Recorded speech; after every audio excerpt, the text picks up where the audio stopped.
Bismillahirrahmanirrahim. Assalamualaikum warahmatullahi wabarakatuh. Innal hamdalillah nahmaduhu wa nasta'inuhu wa nastaghfiruh wa na'udzu bihi min shururi anfusina wa sayyiati a'malina. May yahdihillahu fala mudilla lahu wa may yudlil falan tajida lahu waliyan mursyida. Asyhadu an la ilaha illallah wahdahu la syarika lahu wa asyhadu anna Muhammadan abduhu wa rasuluhu. Allahumma salli wa sallim wa barik wa tarham ala nabiyil karim sayyidina Muhammad wa ala alihi wa sahbihi ajma'in. Allahumma inna nas'aluka al-ikhlas sidqa bil qawli wal amal. Allahumma inna nas'aluka ilman nafi'a wa rizqan halalan thayyiban wa amalan mutaqabbala. La ilaha illa anta subhanak inna kunna minadh dhalimin. Faghfir lana dzunubana jami'an ya Rabb. Amma ba'd.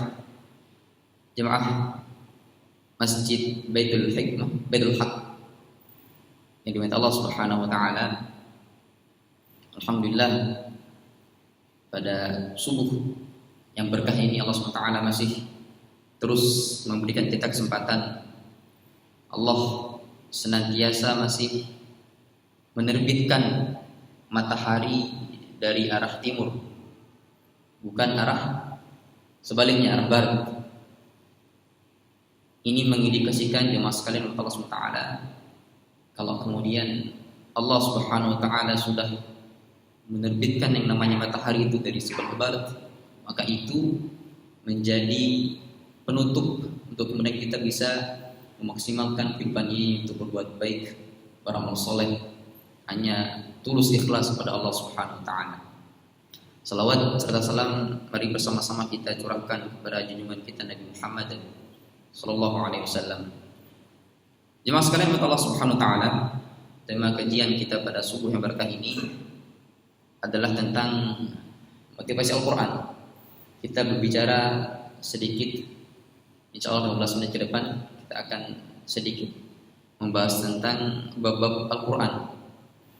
Bagaimana dan di mana posisi Al-Quran dalam hidup kita ini. Jemaah sekalian Allah Subhanahu wa taala, saya sering sampaikan dalam beberapa kesempatan di tempat yang lain. Dan ini adalah kesempatan saya pertama kali saya sholat subuh bersama panjenengan semua di sini jemaah. Alhamdulillah. Saya kalau kemudian membahas tentang Al-Quran ataupun algoritma kehidupan itu sering saya kemudian bawakan untuk menjadi tema kajian. Karena kenapa jemaah sekalian Allah Ta'ala, algoritma itu artinya kalau kita mau mencari sesuatu belum terucapkan, kalau kita teguh kemudian untuk mencari sesuatu itu, kiat-kiat kita dengan segala upaya dan ikhtiar kita, maka Allah SWT akan menunjukkan kita ke arah itu. Jangan punya HP. Kalau kita kemudian sering nonton bola, sering nonton kajian di YouTube itu, di akun sosial media yang kita punya itu platform semuanya. Kalau kita sering mencari tontonan bola, maka tontonan bola yang akan terus muncul di FYP kita atau di layar HP kita. Kalau kita kemudian searching tentang kajian, sering nonton kajian, maka algoritma YouTube ataupun platform media itu pasti akan mengarahkan kita ke kajian. Itu algoritma. Nah, apa kemudian korelasi dengan kajian yang kita akan bahas malam hari ini, ya, subuh berkah ini? Yang pertama jemaah sekalian Allah Subhanahu wa taala, konsep seorang manusia dalam hidup itu pasti akan melewati 4 hal. Yang pertama itu hijrah. Yang kedua itu hamasah. Yang ketiga istiqomah. Dan yang terakhir yang keempat qudwah. Kita lahir dari perut ibu kita jemaah sekalian Allah Subhanahu wa taala. Kata Allah Subhanahu wa taala dalam Quran Nahl itu, la ta'lamuna syai'an wallahu akhrajakum min butuni ummahatikum la ta'lamuna syai'an. Dan Allah Subhanahu wa taala telah mengeluarkan kalian dari perut ibu kalian dalam keadaan apa? La ta'lamuna syai'an. Tidak mengetahui apapun itu. Siapa yang ngajarin kita bicara jemaah sekalian? Ibu kita, orang tua kita. Yang mengajari kita apa namanya A, B, C dan seterusnya itu orang tua kita, keluarga kita. Nah, jemaah sekalian Allah Subhanahu wa taala, yang pertama itu hijrah. Hijrah, kalau kemudian kita mengambil sedikit definisi tentang hijrah itu sendiri adalah maknanya intaqal, berpindah-pindah, perpindahan, perubahan, mobilisasi dari yang kafir menuju iman, dari yang maksiat menuju taat. Ini hijrah. Bahkan di usia 4 bulan dalam perut ibu kita jemaah sekalian Allah Subhanahu wa taala itu kita sudah mendeklarasikan iman kita kepada Allah Subhanahu wa taala. Kita sudah berdiskusi, sudah ngobrol kita dengan Allah Subhanahu wa taala untuk menyatakan iman itu. Amantu billah wa rasuli wa kitabi wal malaikati.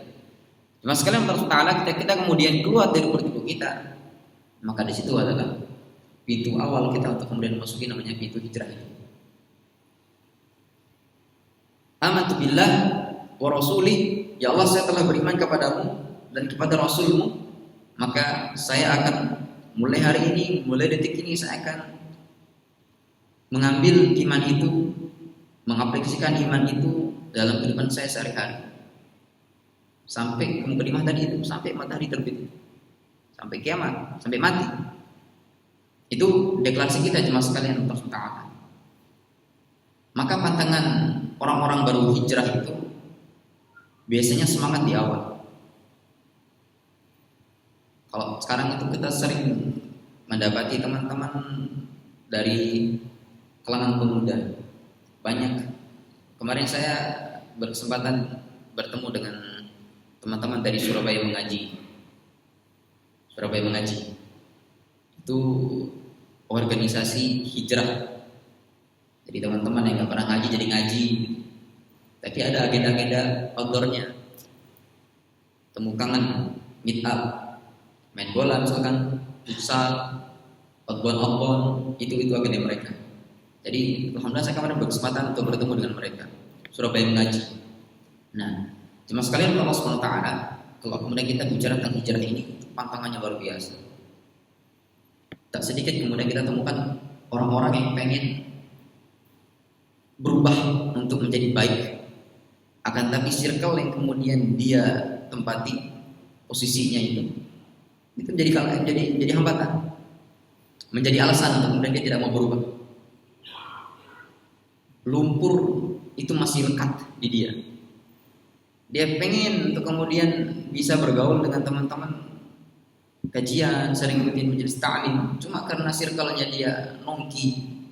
Ya nggak apa-apa aja mas sekalian. Saya bisa kalau teman-teman pemuda itu, bisa kalau teman-teman mahasiswa itu, kita juga nongki di warkop. Tapi coba sekali-kali coba kita mengambil pembahasan tentang yang islami, bab-bab tentang Quran misalkan, atau tentang hijrah itu sendiri. Jangan sedikit-sedikit tentang lawan jenis dan hal-hal yang kemudian mengarahkan kepada kejelekan dan kemaksiatan. Itu hijrah. Dan yang kedua, kita akan masuk pada fase yang kedua, yaitu fase hamasah. Yang dimana fase hamasah adalah fase orang-orang hijrah itu lagi senang-senangnya beribadah. Kalau dalam teori psikologi itu disebut dengan peak experience. Saya tanya di sini, ini kita bicara tentang hadis bin Ni'mah aja mas kalian. Siapa yang kira-kira pernah sholatnya itu menangis? Pasti insya Allah pernah jadi. Siapa yang di antara kita ini yang kalau kita kemudian nggak bersedekah, nggak berinfak hari itu merasa berat? Siapa di antara kita kalau kemudian kita nggak baca Al-Kahfi di hari Jumat itu nyesek, lupa? Atau siapa di antara kita di sini yang kalau kita nggak kebagian sholat duha di hari itu, atau sholat tahajud, dan sholat sunnah rawatib yang lain, nafilah, itu kita nyesek, sakit hati, itu kayak mengganjal aja. Siapa kira-kira? Husnuzon saya mas sekalian, kita semua insya Allah pernah merasakan fase ini. Dan yakinlah fase hamasah ini kita sebenarnya sudah sudah pernah di situ. Fase masa jemaah sekalian Allah Subhanahu fase semangatnya orang beribadah. Karena kata semangat tadi, dia akhirnya lupa tentang ada pertimbangan A, B, C dan seterusnya dan seterusnya. Contoh misalkan kita tadi baca Quran, keseringan baca Quran, ya nggak apa-apa cuma sekali. Tapi bab kewajiban yang lain juga harus kita perhatikan. Kita ngincer yang namanya sholat sunnah itu. Tapi kalau kemudian imam atau muadzin sudah menggunakan nilai iqamah itu, Allahu Akbar, sampai imam kemudian bertakbir, Allahu Akbar, sampai baca Al-Fatihah sampai makro sudah masuk bacaan imam itu, kita masih sholat sunnah. Jangan mas kalian. Jadi kita harus pertimbangkan yang wajib-wajib dulu. Nah biasanya teman-teman hijrah hamasah atau dalam fase hamasah ini terlalu semangat tanpa memperhatikan bab-bab yang tadi. Kena dia semangat beribadah, tapi di sisi lain setan masih kuat untuk kemudian fazayyana syaitanu a'malahum, mengindahkan amal-amal perbuatan mereka. Makanya kenapa kemudian orang-orang yang baru hijrah itu kalau melihat, mohon maaf mas kalian, kalau melihat teman-temannya atau orang lain yang tidak berjenggot dulu, agak jenggotan, masih panjangan saya sebenarnya. Dia nggak sholat sunnah, dia suka meremehkan karena memang dia merasa dia sudah semangat beribadah tanpa memperhatikan bab yang di luar tadi. Ini orang-orang hamasah mas kalian. Bagus memang, tapi kita harus, yang saya bilang tadi itu harus memperhatikan bab di luar tadi. Dan yang ketiga mas kalian, Allah SWT adalah fase istiqomah. Fase apa? Istiqomah. Dan para mubadi, para asatidzah sering menyampaikan tentang bab istiqomah ini mas kalian. A'udzubillahi minasyaitonir rajim. Innal ladzina qalu rabbuna Allah tsumma istaqamu tatanazzalu 'alaihimul malaikatu alla takhafu wa la tahzanu. Ujungnya apa? Wa absyiru bil jannah. Nah, tadi kita tarik kembali mas sekalian. Kita lahir, bahkan waktu kita masih di dalam perut ibu kita sudah mendeklarasikan iman kita. Amantu billah. Innal ladzina qalu rabbuna Allah. Sungguhnya orang-orang yang kemudian bersaksi sudah mendeklarasikan imannya pada Allah Subhanahu wa taala, kemudian dia tsumma istaqam. Istiqomah kunci. Maka Allah katakan di ujung ayat ini, "Fabasyir bil jannah. Alla takhafu wa la tahzanu wa basyiru bil jannah." Gak usah khawatir, gak usah takut, gak usah sedih. Wa basyiru bil jannah. Kalian wahai manusia yang kemudian telah mendeklarasikan imannya, istiqomah kuncinya, maka jannah menjadi balasannya. Ini buah dari tanaman yang kita kemudian tanam. Jemaah sekalian, Allah SWT, dan istiqomah ini bukan menjadi puncak fase yang akan kita lewati. Fase apa yang terakhir tadi saya katakan?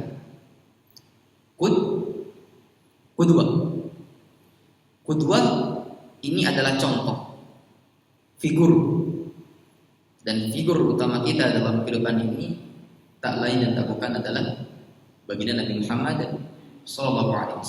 Beliau adalah sosok yang menjadi panutan kita, menjadi figur kita dalam aspek kehidupan apapun, dalam bertransaksi, bermuamalah, beribadah terutama, dan lain sebagainya. Nah, akan tetapi jemaah sekalian Allah SWT, insya Allah kita sambung tentang motivasi Al-Quran. Orang kalau kemudian menjadi hafid, penghafal Quran, suaranya bagus misalkan, hafalannya kuat, mungkin lancar, meskipun umurnya masih anak-anak atau masih pemuda, haqqul imam, dia yang paling berat untuk menjadi imam. Bukan melihat usianya, bukan melihat posisi yang dia tekuni hari ini apa, tapi karena potensi-potensi tadi itu dia miliki, maka dia lebih berat dari kita. Qudwah. Contoh dia. Kita nggak mungkin mengambil contoh dari orang-orang tua saja. Tapi kalangan kita, baik itu anak kecil, kalau kemudian dia lebih pandai dalam hal agama, dia lebih paham, lebih alim, ambil dia untuk kemudian menjadi qudwah buat kita. Tidak ada alasan untuk kemudian kita menolak kebenaran dari orang-orang ini. Mentang-mentang dia masih kecil, masih belum balik bahkan.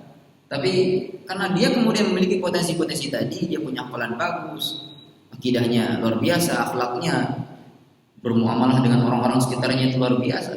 Ambil sisi itu, qudwah dia. Dan kita cuma sekalian Allah SWT, itu sebenarnya progres ataupun poros hidup kita itu menjadi qudwah. Harusnya qudwah buat istri kita, qudwah buat keluarga kita, masyarakat kita, teman-teman kita. Jangan sampai kemudian, makanya ada teori dalam ilmu sosiologi itu.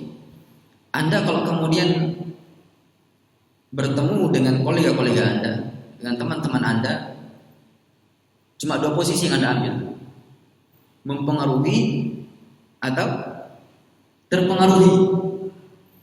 Mempengaruhi itu qudwah. Kalau terpengaruhi, ya sudah, bukan qudwah dia.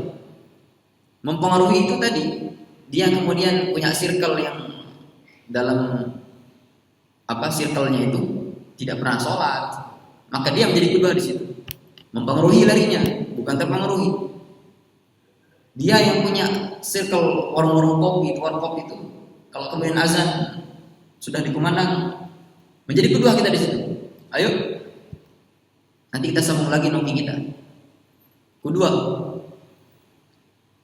Ayah kepada bapaknya, bahkan sebaliknya, bapak anak, ibu ke anak. Ini qudwah, semuanya qudwah juga sekalian. Dan itu menjadi poros hidup kita, menjadi qudwah buat, menjadi contoh buat, menjadi figur buat teman-teman dan sekeliling kita di sini, di hidup kita ini. Nah, apa korelasinya jemaah sekalian Allah SWT dengan motivasi Al-Quran, tema kita pada subuh yang berkah ini? Yang pertama, kita harus kembalikan niat kita. Kalau kita baca Al-Quran itu jemaah sekalian, itu jangan sampai kemudian kita punya statement, punya anggapan, punya mindset Al-Quran itu wajib dibaca. Ini yang harus kita hindari pertama kali. Jangan katakan Al-Quran itu wajib dibaca. Ya, wajib. Tapi jangan sampai kemudian itu menjadi motivasi kita. Harusnya jemaah sekalian, baca Al-Quran itu, kita baca Al-Quran itu karena cinta kepada Al-Quran itu. Kan begitu teorinya. Kalau orang sudah cinta sama sesuatu, sama seseorang, bakal ngelakuin apa aja jemaah sekalian, berkorban semuanya. Intinya apa katanya? Cinta. Ini yang pertama kali. Setelah niat, terus kita harus cantumkan dalam diri kita, dalam hati kita, dalam sanubari kita, cinta dengan Al-Quran itu jemaah sekalian. Nah, kalau dalam bab tamyiz, biasanya kalau menghafal Al-Quran itu, sebelum dia menghafal Al-Quran atau ketika dia menghafal Al-Quran, ada kajian tematik yang harus dia tekuni dulu. Tamyiz namanya. Ini tujuannya jemaah sekalian Allah SWT, kita itu menghafal karena apa? Posisi hafalan kita dalam hidup kita itu gimana? Tujuan kita menghafal Quran itu apa? Ini progres daripada tamyiz itu sendiri. Panjenengan di sini, bapak-bapak sekalian Allah SWT, mungkin sudah berumur 40 tahun ke atas atau 30 tahun ke atas. Monggo kalau kemudian panjenengan mau targetan ngapal Al-Quran itu dari sekarang, monggo. Tapi kalau dari bab tamyiz itu jemaah sekalian, ngapal Quran itu memang mudah, sangat mudah. Bismillah. Cuma percuma ngapal kalau kemudian kita tidak bisa membawa hafalan kita dalam kehidupan kita sehari-hari. Perhatikan bacaan Quran kita. Al-Fatihah, kita Al-Fatihah saja. Tahu nggak esensi dari Al-Fatihah itu? Nyentuh nggak buat sanubari kita? Bisa nggak ayat per ayat dari surah Al-Fatihah kita terapkan dalam kehidupan kita? Ini tujuan menghafal itu. Bahkan tujuan membaca Al-Quran itu bukan menghafal. Makanya orang menghafal Quran itu banyak namanya. Hamilul Quran, Hafizul Quran. Bukan cuma yang menghafal Al-Quran, hafil, bukan hafil. Kalau orang Jawa biasanya bilangnya hafid gitu. Kalau di Lombok itu, saya asli Lombok mas sekalian. Orang Lombok tuh bilangnya hafil, langsung kayak vo, hafil. Kalau orang Jawa biasanya hafid, hafid. Apapun sebutannya mas sekalian, tapi makna yang paling kuat dan yang paling mencerminkan seorang penghafal Quran adalah hamil. Hamil, hamala yahmilu yahmil asal katanya. Membawa, sang pembawa. Pembawa apa? Kalam Allah SWT Al-Quran itu. Pembawa Al-Quran itu dibawa semenjak kita kemudian mendeklarasikan kita menjadi seorang hafal Quran. Kita bawa itu, kita terapkan itu dalam kehidupan kita semuanya. Pas kita ngimam atau pas kita kemudian mau sholat, meroja Al-Quran itu, kita bawa Al-Quran dalam tempat kita. Pas kita meninggal dalam kubur hamil, kita bawa itu Al-Quran dalam kuburan kita. Pas kita masuk surga, insya Allah bismillah, kita bawa Al-Quran itu. Maka kata Rasulullah SAW dalam hadis itu, seseorang itu akan ditempatkan di surga, di tingkatan surga sesuai dengan tingkatan atau porsi Al-Quran yang dia baca. Semakin sering kita kemudian baca Al-Quran, maka semakin tinggi posisi kita. Jangan targetkan jadi penghafal Al-Quran aja mas kalian, paham gitu? Jadi nggak harus menjadi penghafal Al-Quran. Hamil itu juga artinya kita yang terus istiqomah. Tadi kuncinya istiqomah untuk membaca Al-Quran berapa juz per hari, berapa halaman per hari. Setelah subuh atau sebelum subuh kita tahajud, misalkan kita witir, di situ kita murojaah, kita muqara'ah. Apalagi kita semuanya kita baca Quran di situ.